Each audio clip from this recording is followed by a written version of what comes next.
All your life you've been waiting for your chance, where you fit into the land.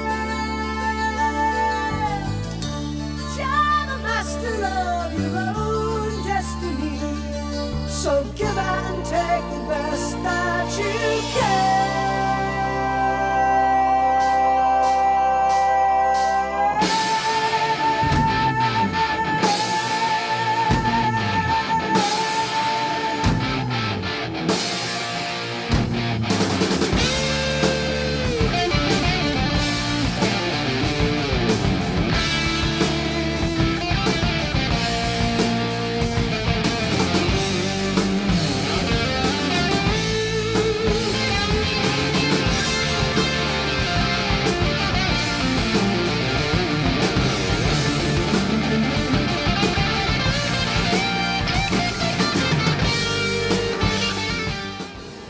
My name is Collier, Daniel Collier. I'm the author of a series of books called Masters of Destiny, and I am an empowerment coach. I help people rearrange their life, transform themselves into something greater than they are, basically taking someone who's ordinary and helping them bring out their extraordinary features. My expertise, I was originally began martial arts classes when I was younger and wrestled in junior high and high school, and then later developed those through further training. My first master was a master in Tang Soo-do, Korean form of martial arts, and Taekwondo. I was an instructor in that for years. It's similar to Hapkido or Aikido in its combat techniques. I also was trained in Jeet Kune Do, became an instructor in Krav Maga, the Israeli form of martial arts, and eventually ended up writing an art called Empty Hands, which was the primary accelerated practice that we did at my martial arts school. They were written after myself had experienced both some very enlightening years of my life where it seemed like there was nothing I couldn't do if I put my mind to it. Life lessons on empowering yourself. I'm a personal coach in that area.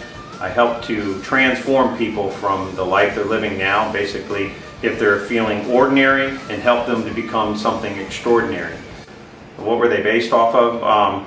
These books were based off of both the inspirations of my own life. Basically, when I was younger, there was nothing I could not do. And then after a series of tragedies that occurred in my life, I learned that there were certain ways to behave and handle these that would cause you to either be put in a bad position or empowered to overcome them quickly.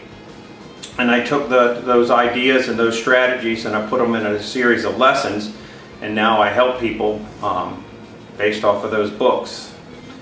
Yeah, I also wrote another book called Reason to Believe. My faith is very important to me, and I basically learned over the years that there was basically only two religions. People were either worshiping God of the Bible, or they were basically worshiping fallen angels, or what some would call Lucifer.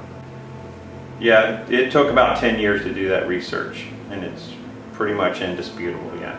I grew up in Virginia Beach, and pretty much lived on the water, everything water sports. My father was a very dynamic man.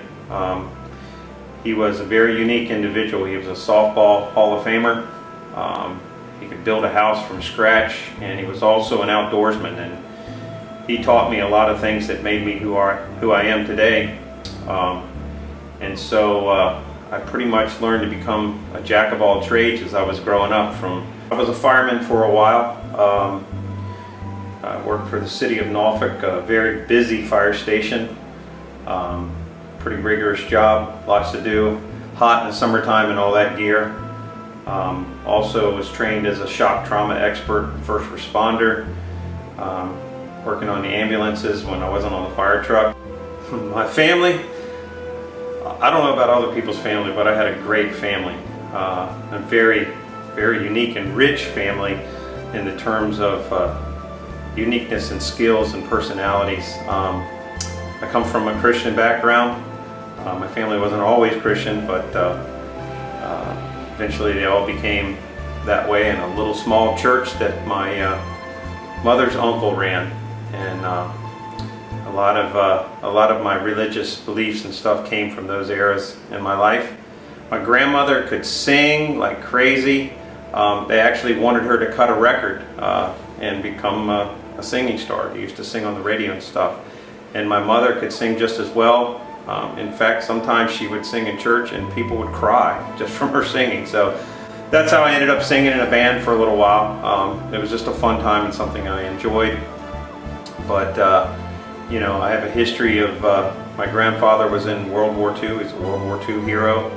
He landed in the beaches of Normandy on D-Day and fought his way all the way to basically the streets of Germany.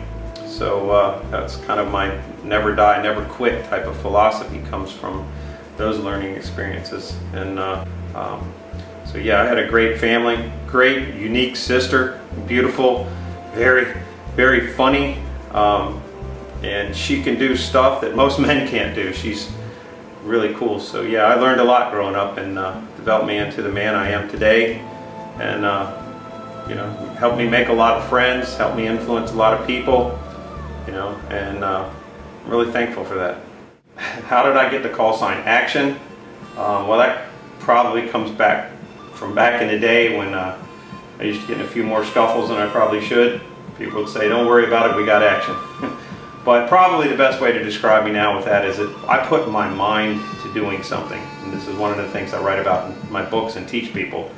Whatever I think about, if I put my mind to doing it, I have learned that thought process is just from, like it says in the Bible, as a man thinketh, so is he. So what I think about, I decide to do it, I put action to it. And I don't waste a lot of time getting there. I'm pretty much ready to do it once I put my mind to it. So yeah, that's how I describe myself nowadays, is my call sign being action.